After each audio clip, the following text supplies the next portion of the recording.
Muy buen comienzo de semana para todos. Arrancamos un nuevo Distintos Parecidos. En este caso tiene que ver con lo que pasaba el 15 de junio, ¿sí? El viernes pasado. Se cumplieron 100 años de la reforma universitaria, ¿sí? Un movimiento estudiantil en aquellos años que se alzó frente a las grandes estructuras, ¿sí?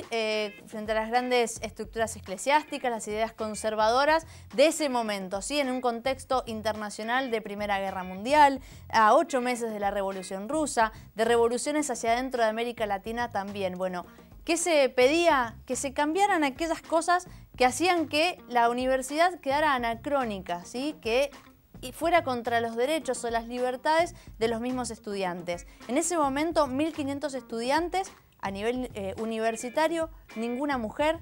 Bueno, en 1918 se pidió, ¿sí? Porque se cambiaran cosas como que los profesores no formaban parte de un gobierno, ¿sí? Se pedía un cogobierno de parte de los docentes, de los graduados, de los mismos estudiantes. Se debía jurar por los santos evangelios, ¿sí? Recordemos que la universidad, por ejemplo la de Córdoba, fue creada por los jesuitas. Se pedía porque las cátedras no fueran heredadas, ¿sí? Que hubieran concursos. Bueno, todos esos valores, ¿sí? Que se pedían en ese momento estaban dentro de un contexto político. Dejaron un legado. Todo eso vamos a hablar hoy en Distintos Parecidos.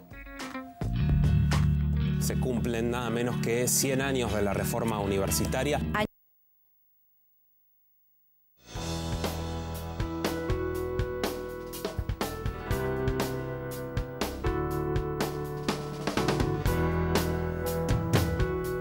Bueno, vamos a intentar volver a ver el clip más adelante para poder darle comienzo también a esta charla, a este debate acerca de la reforma universitaria, que nos va a hacer preguntarnos sobre el pasado, sobre lo que dejó esta reforma universitaria.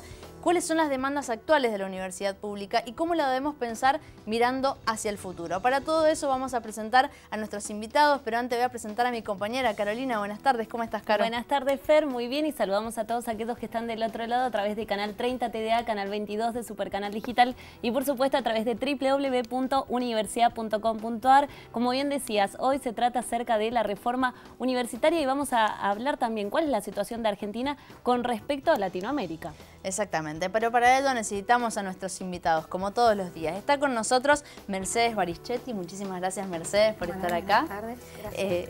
Directora del Departamento de Ciencias de la Educación y Formación Docente de la Facultad de Filosofía y Letras de la Casa. Muchísimas gracias por estar presente. A ustedes. También está con nosotros Pablo Gómez, coordinador de Tecnología de la Información y Comunicación de la Universidad Nacional de Cuyo, expresidente de la Federación Universitaria Tecnológica y consejero directivo actual de la UTN. Correcto. Muchísimas gracias, Pablo, por estar presente.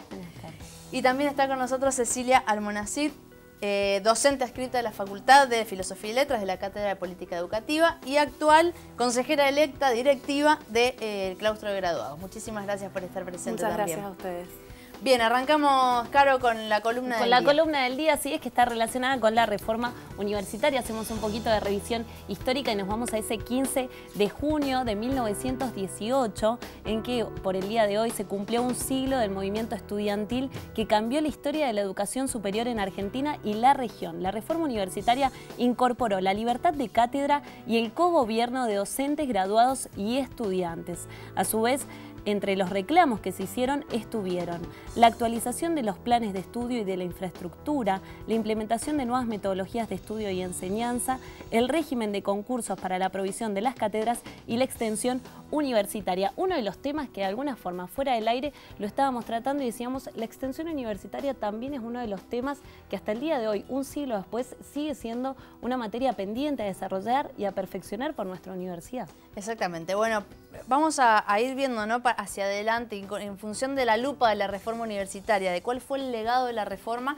vamos a ir viendo qué pasa actualmente. Pero primero ya hicimos la parte protocolar de presentación, de columna. Ahora apelo a la charla para, si bien ya hemos visto cuáles son algunos de los pedidos en ese momento y de las cosas que hoy rescatamos, ¿sí?, desde la universidad, bueno, ¿cuál fue el legado de esta reforma universitaria del 1918? ¿Cuál es la importancia? ¿Te animás a comenzar? un asunto interesante para debatir siempre por las aristas que tiene, ¿no? La reforma universitaria de 1918, toda la historia que transcurrió en estos 100 años y además los desafíos que todavía nos quedan, las deudas que nos quedan, que son las libertades que nos faltan. Tal cual. Entonces, en ese sentido, algo que podemos en principio mencionar serían cuáles fueran los reclamos de los estudiantes y mencionar que esto fue una lucha estudiantil, que esto no nace del claustro docente, que esto no nace de las autoridades, que esto es una lucha estudiantil y apelar también a que la universidad se mueve con las luchas estudiantiles y que esas luchas estudiantiles también están apoyadas a veces o no por los docentes. Y bueno, los reclamos de esa época entonces son libertad de cátedra, justamente recién hablábamos, la libertad de cátedra tiene que ver con esta posibilidad de que una cátedra o que un espacio de enseñanza, de aprendizaje, no esté colonizado por una única ideología, sino que puedan ser espacios que puedan ser ocupados por distintas ideologías.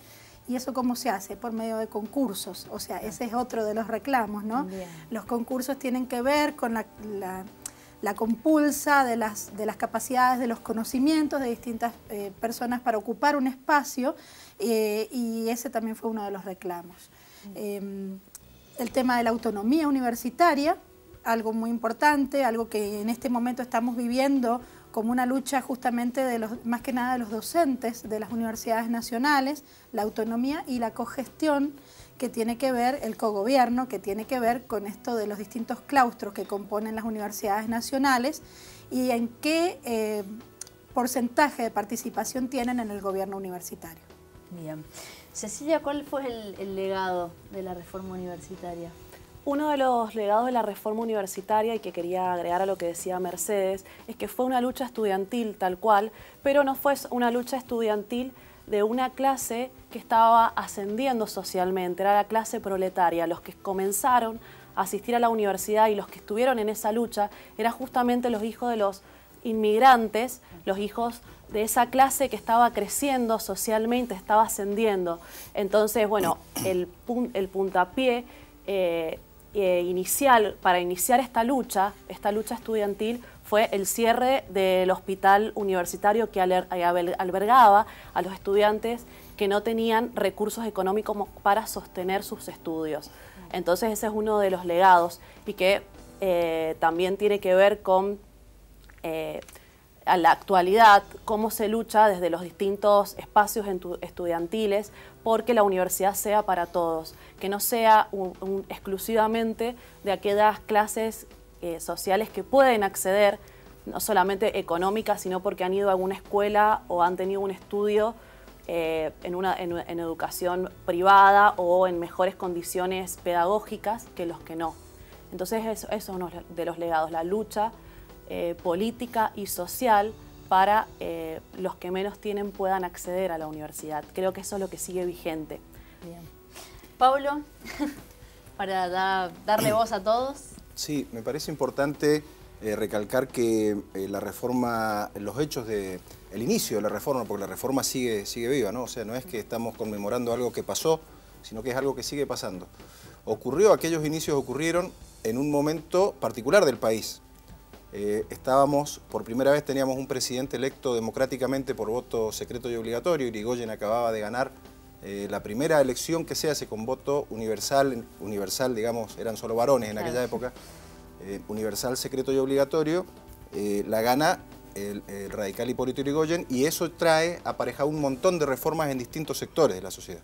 O sea, no es que la reforma salió así de un repollo, sino que se venía dando una movilización en distintos sectores de la sociedad y ya a fines del 17 se empieza con este movimiento de los estudiantes en contra de unos sectores de la universidad que era una universidad, bueno, era así la habían creado, era una universidad católica en ese momento y tenía sus formas, ¿no? Estos cambios en el país, estos cambios de las viejas estructuras a la nueva democracia naciente y creciente con los sectores populares ascendiendo, lleva a que la universidad también busca esos cambios y se producen con el apoyo también del gobierno. Es importante tener en cuenta este detalle, ¿no? O sea, los estudiantes hicieron todo su trabajo, todo su esfuerzo, por supuesto, pero hubo todo un contexto, un momento social, o sea, no se dio en el 14, ni en el 10, ni en el 30, se dio un año después, empezó, digamos, de la asunción del primer gobierno democrático, tal como la democracia tal como la conocemos hoy, ¿no? En Argentina. Sí, de hecho, Irigoyen tiene una participación activa en ese momento al intervenir dentro de las universidades, ¿no? Acompañando... Esto es solo el inicio, ¿no? O sea, ahí se piden todas estas cuestiones que se planteaban. El tema de la cátedra libre es una cosa que no está muy bien difundida por ahí. La cátedra libre lo que implica es que, aunque hoy la facultad tal tome una línea de pensamiento, puede un docente que opine distinto plantear su lógica, ¿no? Plantear su punto de vista. ¿Para qué? Para que el estudiante tenga todas las versiones. La idea de la universidad es esta, que sea amplia y plural, en definitiva. Y el tema de la extensión universitaria es fundamental en esto, ¿no? Porque los reformistas decían eso. Los reformistas decían, la universidad no es del estudiante, no es del clero en este caso, ¿cierto? Que era contra quien en ese momento tenían ahí enfrente. La universidad es del pueblo y actualmente más, del pueblo que la sostiene, ¿cierto? Se sostiene con los impuestos. Entonces, la extensión universitaria tiene como objeto devolverle a la ciudadanía, devolverle al pueblo lo que el pueblo le ha dado. Por eso es tan importante, es fundamental el tema de la extensión universitaria para cerrar el ciclo de lo que es la universidad pública en Argentina, ¿no? Que el Estado la mantiene a través de sus impuestos, pero la universidad le devuelve a la sociedad a través de la extensión universitaria. Al respecto, no alcanza con que la universidad le devuelva a la sociedad lo que la sociedad ha financiado, por decirlo de alguna manera, sino que el tema de la extensión tiene que ver también con la recuperación de saberes provenientes de otros espacios no académicos. Tiene que ver con la recuperación de saberes populares, de saberes rurales, de los saberes de las mujeres, y cómo la universidad da cabida también a estos conocimientos, los incorpora en su currículum o no, y también cómo esto significa ponerse la universidad en diálogo con la sociedad y no en una situación de superioridad sobre la sociedad, que yo voy a decir a la sociedad qué hacer, sino también que puedo yo entrar en diálogo con otros sectores. Bien, ahí quería llegar con esto de, bueno, ¿cuál es la importancia de recordar la reforma universitaria? ¿Sí? Por eso el espacio que estamos dando. ¿Cuál creen que es la importancia que tiene esto de, bueno, darle el lugar a esta reforma universitaria? No sé, Cecilia, si te animás. Sí, cómo no. Como decía Pablo, la reforma universitaria está vigente, estamos en permanente transformación y la lucha estudiantil es permanente. Yo creo que la importancia ¿cómo era, perdón, la pregunta? Sí, ¿cuál es la importancia de recordar, no? De recordar es justamente mantenerlo en la memoria y en la lucha permanente y en el presente. A todo esto los estudiantes universitarios, y no solamente los estudiantes universitarios, agregando a la educación superior, a los estudiantes de los institutos de formación docente y técnico, permanentemente están reclamando, luchando, peticionando sobre cuestiones que todavía faltan, sobre todavía deudas pendientes que tenemos en la educación superior argentina y en Mendoza. Entonces es importante porque permanentemente los reclamos estudiantiles, docentes, están vigentes. Bien. Lo pregunto porque por ahí, digo, teniendo en cuenta la efeméride, ¿no? El mismo viernes, o adentro de la misma currícula, muchas veces no se ve la reforma universitaria, o si se ve, no se la ve quizás con la importancia de lo que ustedes están rescatando en este momento. ¿A qué se debe eso? Yo no me parece que esto sea así, o sea, la reforma universitaria es como, salvando las diferencias, ¿no? Es como el 25 de mayo de 1810 de la Universidad Pública Argentina, porque cambia la forma de ser de la universidad. La universidad como es por la reforma universitaria. El hecho de tener un canal de televisión, que en aquella época no existía la televisión, pero por eso, ¿cómo se actualiza? El hecho de tener un canal que sea libre para poder decir lo que la sociedad necesita, sin que vos digas, si no tengo la pauta, digo lo que me dice el anunciante porque si no, no salgo al aire, por ejemplo. Eso es producto de la reforma universitaria. Es una universidad, incluido, señor Lu, es una universidad al servicio de las necesidades de la sociedad. No es una universidad que de arriba le dice lo que está bien o lo que está mal a la sociedad, por supuesto, compartimos eso, pero la universidad tiene que ser parte, tiene que sentirse parte de lo que es parte de la sociedad, y como tal responder a las necesidades de la sociedad. Entonces, este sistema, esta reforma que no se dio en otros lugares del planeta, sí, como decíamos recién, que hace que la Universidad Argentina sea distinta a la del resto de los lugares del planeta, mejor en algunas cosas, peor en otras. Por ahí se producen comparaciones equivocadas, ¿no? Se producen comparaciones sobre cantidad de egresos o sobre tal o cual nivel académico con sistemas universitarios absolutamente cerrados y elitistas, por ejemplo, de otros lugares del planeta. Y no dan igual los números, por supuesto, pero nuestra universidad es mucho más inclusiva, aunque siempre es necesario mejorar, pero es mucho más inclusiva y mucho más amplia. Entonces, eso no existe en otros lugares, y la movilidad ascendente que genera en la sociedad es fundamental y es parte de lo que ha ocurrido del desarrollo del país en el último siglo. Pablo, en eso quería preguntarte, ¿cuál es la relación y cuál es la experiencia y la relación que tiene la Universidad Nacional de Cuyo y las universidades argentinas con respecto a las otras universidades de Latinoamérica? Sí, lo que hablábamos yo viendo la realidad de otras universidades del resto del continente, son universidades en general, como regla general, salvo, decía recién, salvo el caso por ahí de Cuba, pero es un régimen político distinto, o sea que sí, tampoco es justo compararlo de igual a igual, porque es otro sistema político. Las universidades apuntan a un individuo, y el individuo es el que se hace cargo de sus estudios, y después cuando se recibe es libre. Es un señor que pagó sus estudios y tiene su título. El sistema argentino no plantea eso, aunque nosotros por ahí individualmente uno salga y se crea que su título es suyo, pero la verdad, honestamente, es que se lo debemos a la sociedad. Entonces, como tal, como universitarios, como egresados o graduados, en algunas universidades se los denomina egresados, en otras graduados, el que terminó sus estudios de grado, le debe a la sociedad realmente. Tiene esa deuda real con la sociedad. Bien, en Argentina ahí me quiero quedar, porque digo, pensar si la universidad realmente está formando en función de ese concepto que vos estás planteando. Me parece que está bueno también para retomarlo en el próximo bloque. Nos vamos a ir ahora a un corte, pero vamos a continuar hablando de este movimiento estudiantil, de este hito histórico hacia dentro de la Universidad Argentina, ¿sí? Hacia dentro de la educación superior en el país y, por supuesto, como lo estábamos viendo, en América Latina. Conceptos como laicidad, libertad y periodicidad de cátedra, autonomía de las universidades públicas. Todo eso vemos hoy en Distintos Parecidos y los invitamos a que ustedes también participen en nuestras redes sociales. Estamos en Facebook y en Instagram como Distintos Parecidos y en Twitter como @dpsenalú. Una pequeña pausa y enseguida continuamos con más.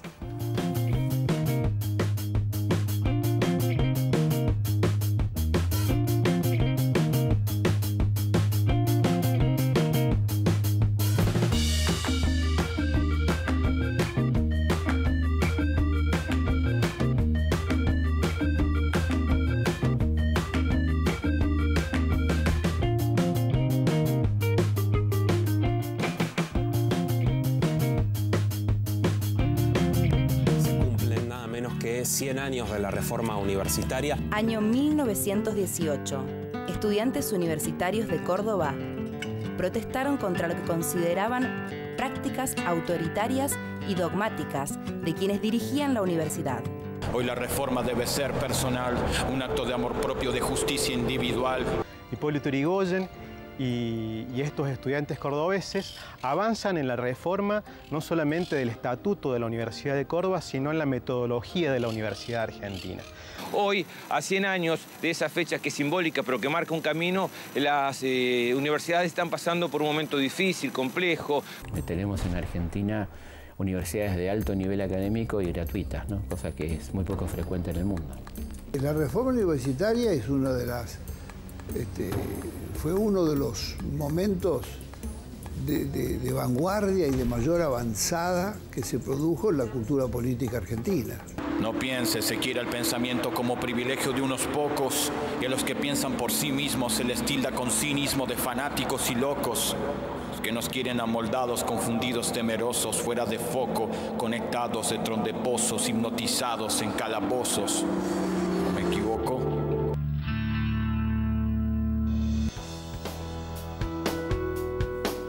Seguimos en Distintos Parecidos. El tema de hoy, la reforma universitaria de 1918, y nos hace pensar en el acceso y la democratización de la universidad pública en nuestro país. En el bloque anterior, Pablo nos hablaba de este concepto de devolución a la sociedad, ¿no?, por parte de la universidad. La pregunta que yo te había hecho previamente era si se le da el lugar a la reforma universitaria en esto de la formación del estudiante.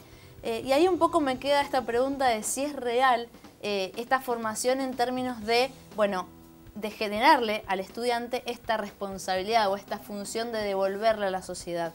¿Qué pensás de eso?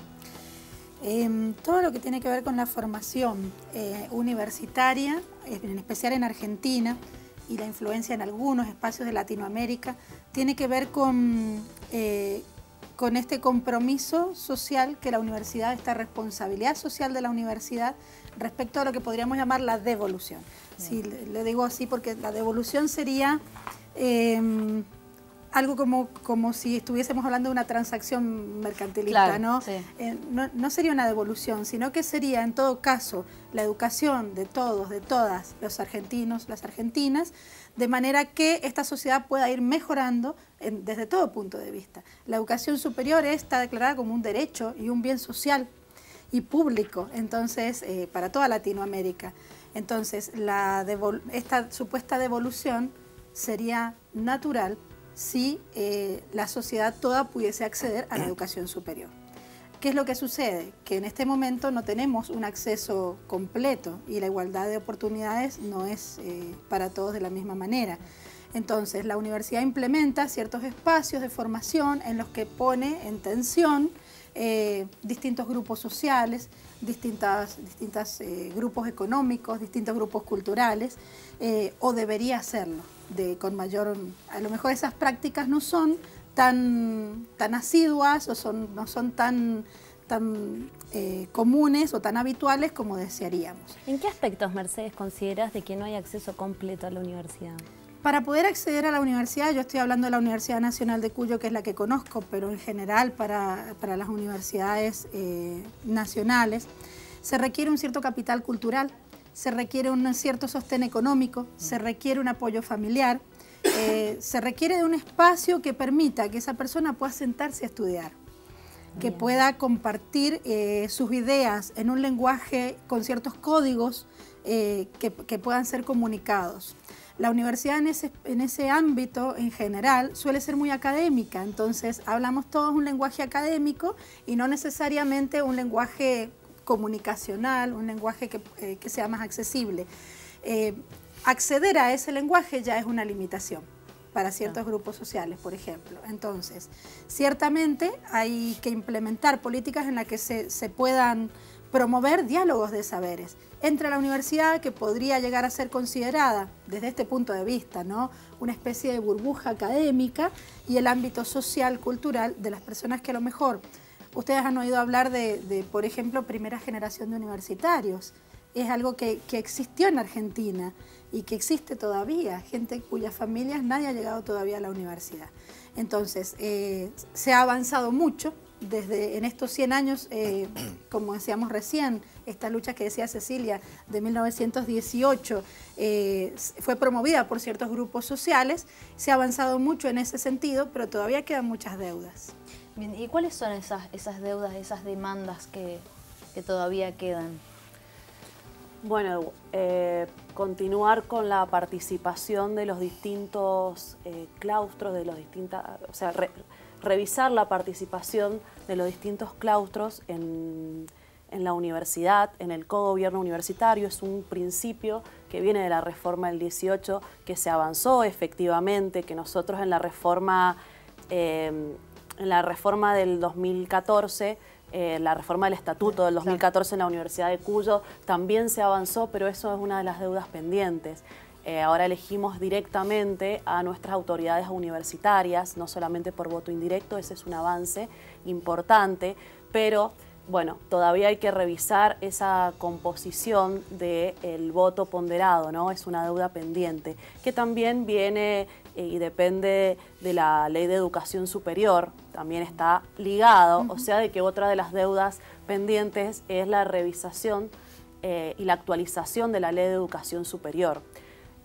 Una de las deudas pendientes en Mendoza es la Ley de Educación Provincial, que también es una deuda pendiente. Y bueno, hay un proyecto que ha presentado una senadora provincial sobre una reforma de la Ley de Educación Superior. O sea que también la universidad no debería quedarse ajena a la participación en ese proyecto de ley y en los proyectos que hubiesen. La universidad también tiene que participar en cuestiones relacionadas a la sociedad, no solamente lo que estábamos hablando de la accesibilidad de los estudiantes de las clases populares, sino también en decisiones políticas. También hay poca participación de la universidad en las decisiones políticas y tenemos masa crítica como para tener esa participación. Yo soy docente y más bien hablando del ámbito de la docencia, la universidad, la facultad a la que yo pertenezco ha estado ajena de muchas decisiones de la política educativa provincial. Entonces también eso es una deuda pendiente.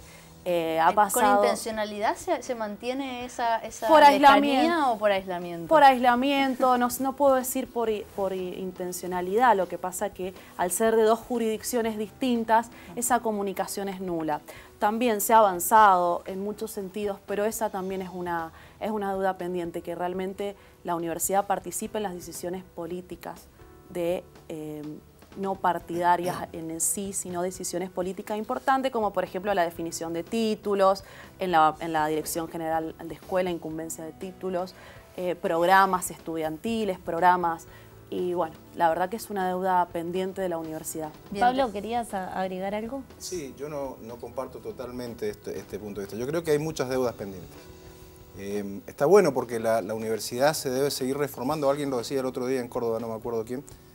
La reforma universitaria, la universidad hay que reformarla siempre, permanentemente. La universidad es la cima del conocimiento, ¿no? O sea, acá es donde estamos en la frontera desarrollando nuevos conocimientos. Sí. Entonces, los nuevos paradigmas tienen que salir de la universidad. Entonces, nunca deberíamos estar en el lugar correcto, digamos. Siempre tenemos que ir avanzando por más. Pero la universidad tiene en su plan estratégico, como hablábamos recién fuera de cámara, tiene tres líneas generales. Una es la parte académica, otra es el avance de las nuevas tecnologías y la otra es la interacción con la sociedad.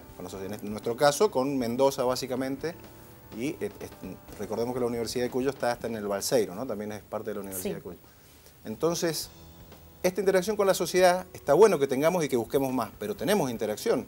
O sea, el plan de desarrollo territorial de Mendoza lo hizo la Universidad de Cuyo y el plan para el trasvase de Portezuelo, por ejemplo, de Portezuelo Viento, también se hizo desde la universidad. La denuncia del cianuro en el agua de San Juan lo hizo la universidad, lo hicieron los medios de la universidad, cosa que otro no lo hace, no lo haría porque todos después se colgaron y dijeron, la universidad dijo, entonces, pero nadie se la jugó porque la universidad es la que tiene que hacer eso, es su rol. Está muy bien que así sea y a mí me parece que lo hace, que tenemos que buscar más, por supuesto. La Ley de Educación Superior que planteaban, yo como que soy el menos joven acá, me agarró ese momento en el 95 en las calles, estábamos en Buenos Aires, yo era el presidente de la Federación de la Tecnológica y estuvimos marchando ese día, el día que se aprobó la ley, y tuvimos toda esa lucha, ¿no? La Ley de Educación Superior, aprobada durante el gobierno justicialista en el 95, tiene algunos retrocesos importantes, por ejemplo, que marca esto que marcaba aquí Cecilia, ¿no? Que al menos la mitad de los electores de rector y de los consejeros tienen que ser docentes, por ejemplo. O sea, le limita a la universidad la forma de distribución interna de cargos. Es como que el resto no tienen la capacidad suficiente como para decidir. Entonces, al menos la mitad tienen que ser docentes. Entonces, cuando se hace el voto directo en la Universidad de Cuyo, se hace una ponderación tal de que, aunque la gente vota directamente, los votos ponderados están de tal forma de que los docentes sigan cumpliendo con la ley, o sea, sean como mínimo la mitad, ¿cierto? Se crea también en ese momento un organismo externo, la CONEAU, que tiene 12 miembros, de los cuales 7 son o del Poder Ejecutivo o del Congreso, representantes del Congreso y del Poder Ejecutivo, o sea, 7 de 12.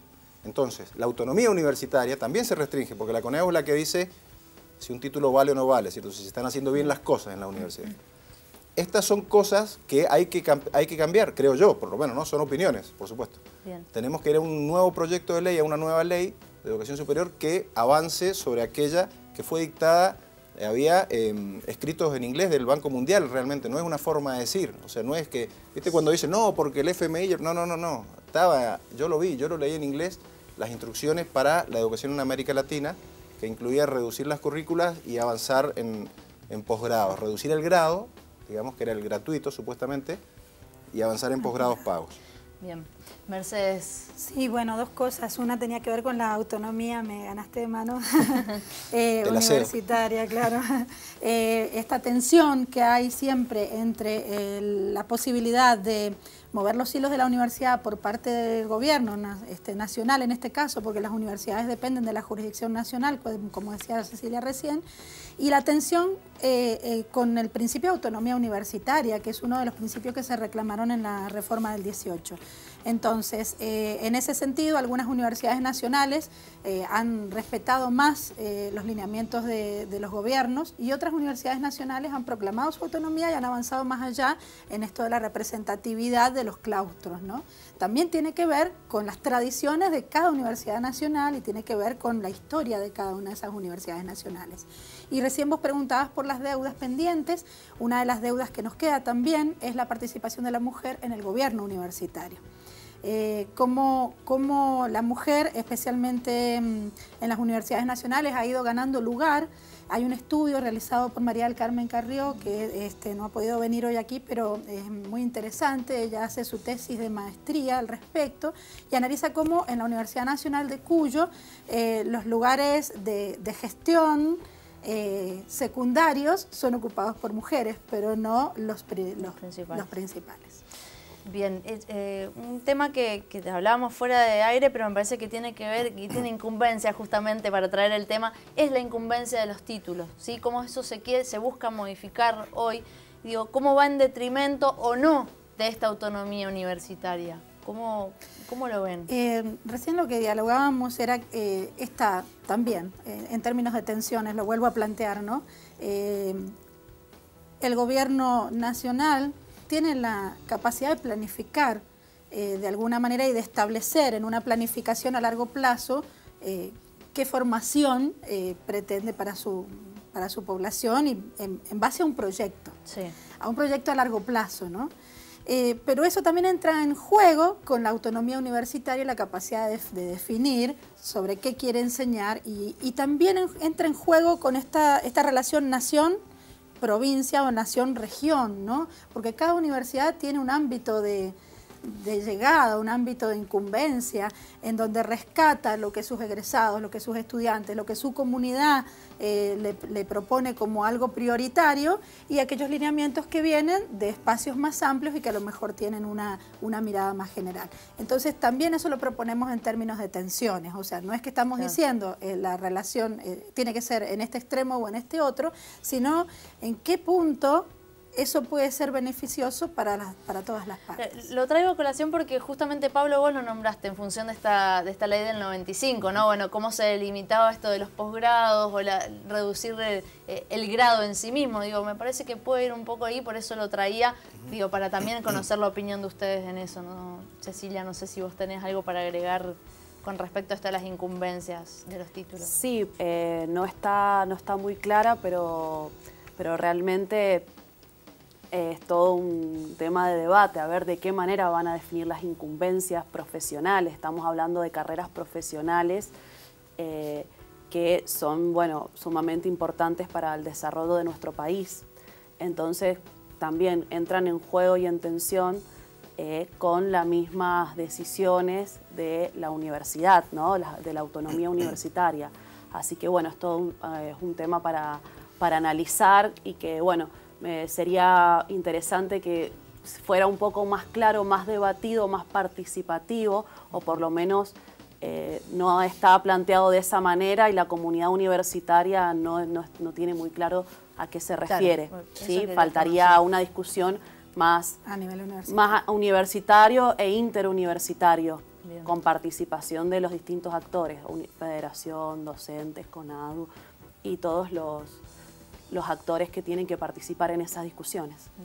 Sí, es importante tener en cuenta que, salvo la UTN, que está en 30 ciudades del país distintas, desde Resistencia en el Chaco y San Miguel de Tucumán hasta Río Grande en Tierra del Fuego, en 30 lugares, el resto de las universidades son zonales, ¿no? O sea, son nacionales, pero que sea Universidad de Cuyo, Mendoza, ¿no? Aún así, es importante que el sistema universitario en conjunto fije esto de las incumbencias. No puede ser tampoco que un egresado de una universidad con el mismo título que en otra universidad tenga distintas incumbencias. O sea, tiene que haber una lógica, ¿cierto? Hay estudiantes de la UTN, de acá de electromecánica, que se iban a estudiar, iban a terminar, o sea, hacían hasta el último año acá y se iban a rendir las últimas materias a San Luis, porque las incumbencias de la Universidad de San Luis eran más para los electromecánicos. Entonces, se producen estas cosas incoherentes, ¿no? Que tenés que trasladarte a buscar un título a otra universidad cuando estudiaste en una, porque la incumbencia de esta es menor que la otra. Entonces, es necesario, sí, es importante, me parece a mí, son opiniones, porque en realidad no hay una solución real. O sea, son todos puntos de vista, ¿cierto? Y en general, entre mayorías y minorías se llegan a acuerdos. Yo creo que es el sistema universitario, a través probablemente del CIN, del Consejo Interuniversitario Nacional, el que deba llegar a estas conclusiones, ¿no? Que no perjudiquen a un sector con respecto a otro, pero siempre definiendo dentro del sistema universitario. Bien, nos vamos a ir a un nuevo corte. Estamos hablando de la reforma universitaria de 1918, pero obviamente lo traemos al día de hoy. ¿Qué pasa hoy? ¿Cuál es la función social de la universidad? ¿Cuáles son los distintos actores y cómo funcionan actualmente? ¿Y cuáles son todavía las respuestas que tiene que dar la universidad? Un dato final que lo nombraba recién Mercedes: la declaración final de la Conferencia Regional de Educación Superior en América Latina y el Caribe, realizada en 2008, colocó a la educación superior como un derecho humano universal y como un bien público social. Con este último dato nos vamos a un nuevo corte y enseguida continuamos hablando de distintos parecidos de la reforma universitaria de nuestra universidad pública. Ya venimos.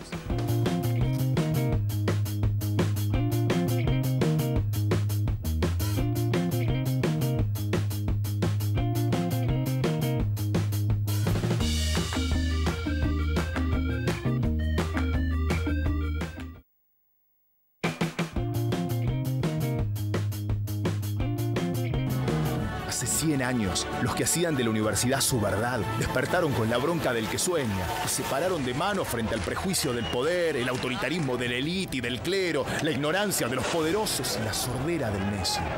Es de equidad que durante años hayamos poblado la provincia de Buenos Aires. Todos los que estamos acá sabemos que nadie que nace en la pobreza en la Argentina hoy llega a la universidad. Estamos hace muchísimo tiempo haciendo un proyecto educativo serio y global. Creo que se han hecho esfuerzos aislados de inversión, que uno valora, de creación de universidades, etcétera. Así como cuando vamos a la clase de química, vamos al laboratorio y hacemos química, ¿por qué no se puede hacer lo mismo con historia, con filosofía, con literatura, ¿no? Queremos realmente tener la construcción de una universidad abierta, participativa, dialoguista, que defienda la defensa de la educación pública gratuita. Hay luchas que ya nos dimos y muchas más para dar. Defendamos el libre acceso a nuestra universidad, el boleto educativo y su gratuidad, las becas y los sueños, el amor y la diversidad. Los dolores que quedan son las libertades que faltan.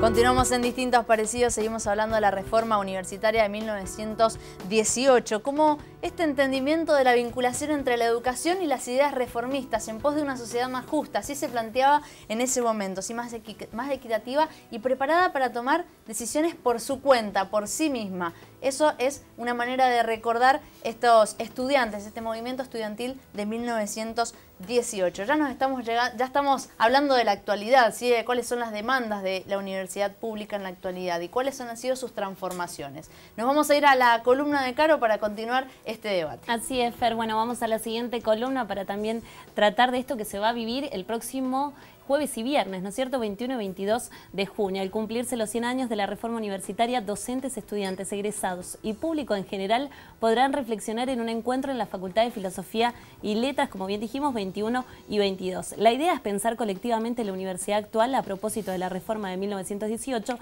y debatir los principios de autonomía, cogobierno, libertad de cátedra y los concursos transparentes. Además, se estudiarán las teorías pedagógicas y de extensión universitaria.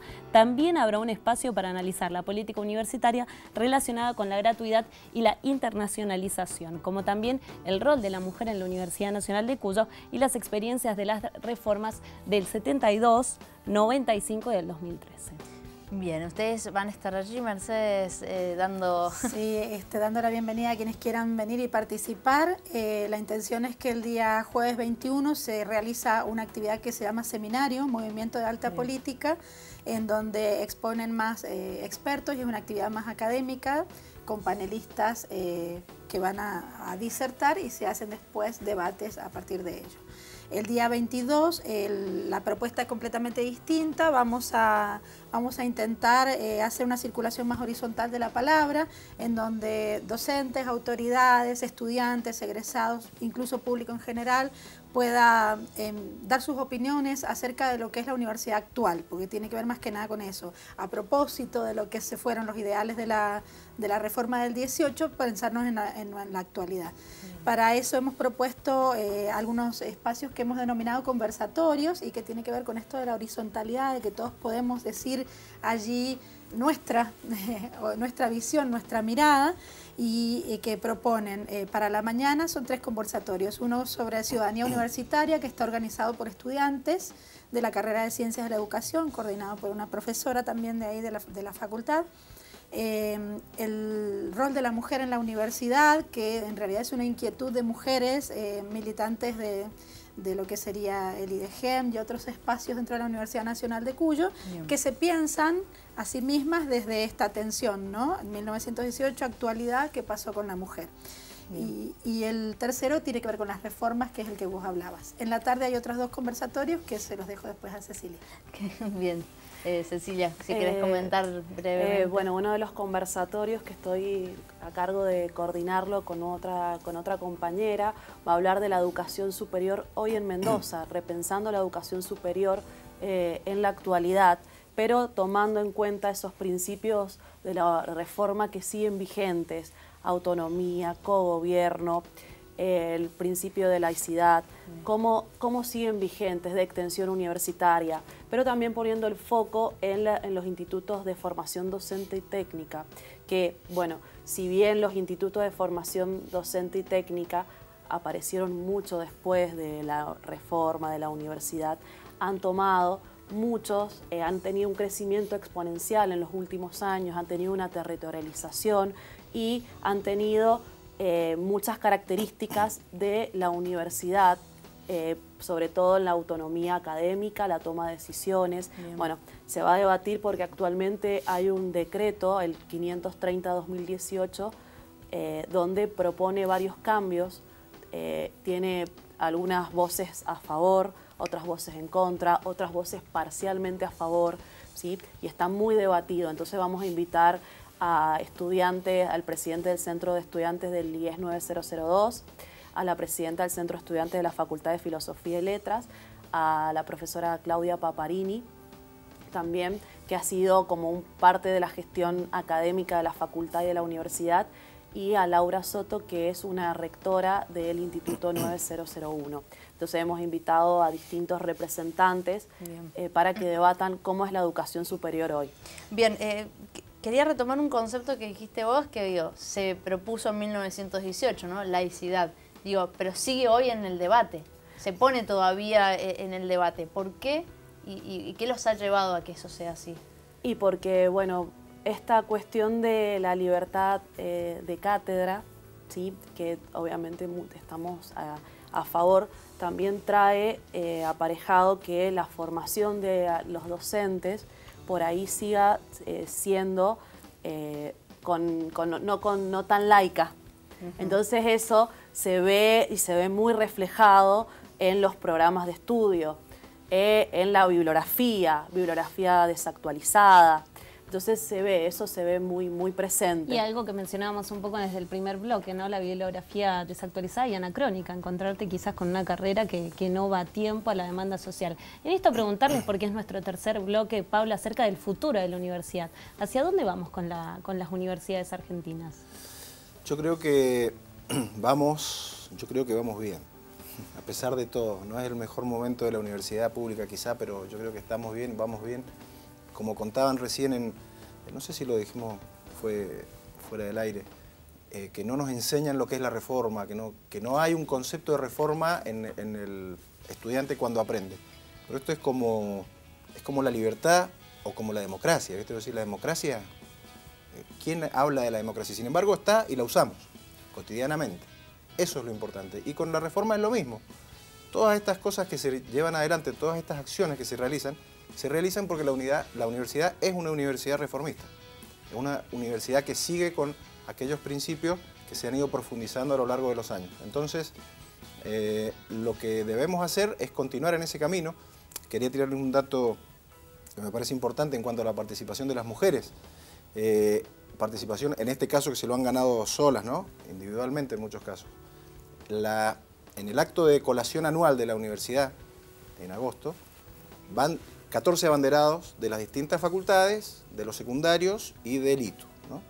De esos, el último acto de 14 abanderados, 11 eran mujeres. En una población que debería ser más o menos a mitades, digamos, ¿no? ¿Cierto? De población igualitaria hay la misma cantidad de hombres que de mujeres en la provincia, con lo cual, digamos, la lógica diría 7 hombres y 7 mujeres, ¿cierto? Bueno, 11 de los 14 son mujeres. ¿Esto a dónde me lleva a mí? ¿Qué conclusión me trae a mí? Que realmente la inteligencia en el oeste argentino está principalmente del lado de las mujeres, me parece a mí, en el concepto amplio de inteligencia, ¿no? Porque vos podés decir, este tipo es brillante, pero si no se sienta a estudiar, no llega abanderado de todos modos. O sea, hay un montón de cosas necesarias para ser inteligente, ¿cierto? Tener ciertas capacidades, cierta lógica, cierta perseverancia también, para poder sobrevivir e ir adelante. Entonces, este real lugar que ocupan hoy las mujeres por mérito propio, creo que tiene que ser tenido en cuenta y tiene que ser validado en distintos órganos de gobierno, en distintos órganos de participación. ¿Y cómo se acompaña eso que estás diciendo vos, ¿no? El darle ese lugar? ¿Cómo se debe acompañar? Es difícil, ¿no? Es difícil la pregunta, porque por un lado, lo natural sería, si hubiera una real igualdad, que cada uno gane su lugar, ¿cierto? Eso sería lo natural, pero en la práctica no ocurre eso. Entonces, lamentablemente es necesario contar con leyes por ahí o con reglamentaciones que pongan cupos, como las leyes de cupo, que lo ideal sería que no existieran y que hubiera igualdad de todos modos, pero bueno, no existe. Entonces... Sí, a lo mejor decir que tiene que ver también con una sanción social de lo que sería la autoridad de la mujer, ¿no? Posiblemente en una sociedad tradicional como la nuestra, la autoridad del varón está mejor vista que la de la mujer, o es más fácil para un varón llegar porque no tiene que hacerse cargo de algunas cuestiones que están atribuidas culturalmente y socialmente a la mujer. Bien. No, digo, en términos de lo que está pasando, lo decía recién con respecto al concepto de laicidad y ahora también con el tema del rol de la mujer, en un contexto social donde ya hay una demanda social, o sea, ¿cómo va a responder la universidad a eso? No digo, si se está pensando hacia adentro. Lo pregunto para ustedes, digo, desde el ámbito docente, desde el ámbito de autoridades o ocupando lugares de coordinación y gestión. Claro. ¿Cómo se piensa? ¿Cómo se acompaña desde la universidad? Se acompaña, por supuesto, desde la formación y desde las prácticas, no solamente desde los discursos instalados, sino desde las prácticas. Me parece que por ahí tenemos que ir, ¿no? Las prácticas que tengan que ver con inclusiones reales, que tengan que ver no solo de la mujer, sino también de otras minorías que pueden estar luchando por esos espacios y que tienen que hacer, como decía Pablo recién, esfuerzos superiores a los demás para demostrar su valía todavía en esta época, ¿no? Bien. Sí, pero perdón, a ver, es que la mujer no es una minoría, ahí está lo terrible de la cosa. No, es que o no sea, es una las minoría mujeres, en número, si contamos pero sí, números es una mayoría, entonces está no. mal que las cosas funcionen como están funcionando, Claro. o sea, debería darse un montón de cambios que se están dando algunos. Sí, hay algunos bueno. conceptos que a lo mejor dan para discutir en otro momento, porque cuando hablamos de minoría no hablamos de cantidad solamente, Entonces, sino del poder que puede real. ejercer o Está no. bien. Perfecto. También algo que me parecía importante es hablar de los contenidos de la universidad. Más allá de la función social, digo, ¿cómo se piensan los contenidos en cuanto a la perspectiva? Hay muchas cátedras en las que quedan muy por fuera de una perspectiva que está demandando la sociedad en sí misma. ¿Cómo se empieza a trabajar eso hacia dentro de la universidad? Mira, la Facultad de Filosofía y Letras inició en el año 2015 un proceso de reforma de los planes de estudio, en donde tiene una particularidad especial, porque cuando se propuso desde el Consejo Directivo la reforma de los planes de estudio, a la hora de conformar las comisiones curriculares, se propuso que la composición sea equivalente a la composición de los consejos, digamos, en representación de docentes, graduados, personal de apoyo académico. Bueno, también en ese sentido, bueno, los estudiantes, sobre todo, junto con egresados, hicieron un reclamo donde pedían paridad en la representación de las comisiones curriculares. Eso es lo que y bueno, los planes de estudio que se han terminado en la Facultad de Filosofía y Letras son 19 planes de estudio, falta uno que se está terminando de construir, pero se ha respetado en ese sentido cada comisión y en una forma de paridad. También eso, otras facultades, ahora no es la única facultad que está en proceso de reforma de planes, es muy necesaria. Hay planes muy anacrónicos, planes de los 80, de los 90, que deben actualizarse, pero creo que la participación de egresados es muy importante porque es quien están en el campo territorial. Entonces, la universidad no debe dejar de lado a sus egresados. La ciudadanía universitaria es siempre. Uno es ciudadano universitario cuando se egresó y lo lleva durante toda la vida, ¿sí? Ser de la de Cuyo es para siempre. Bien, y así podemos cerrar si quieren. Obviamente que este debate, esta charla nos deja abierto muchos más debates. Ese es el compromiso también de Distintos Parecidos, de que se tocaron muchos conceptos, muchos temas que tienen que ver con la actualidad de nuestra universidad, de nuestra sociedad en sí misma. Así que bueno, agradecerles por la participación. Muchísimas gracias, Cecilia, muchísimas gracias, Mercedes, y muchas gracias, Pablo, por haber estado presente.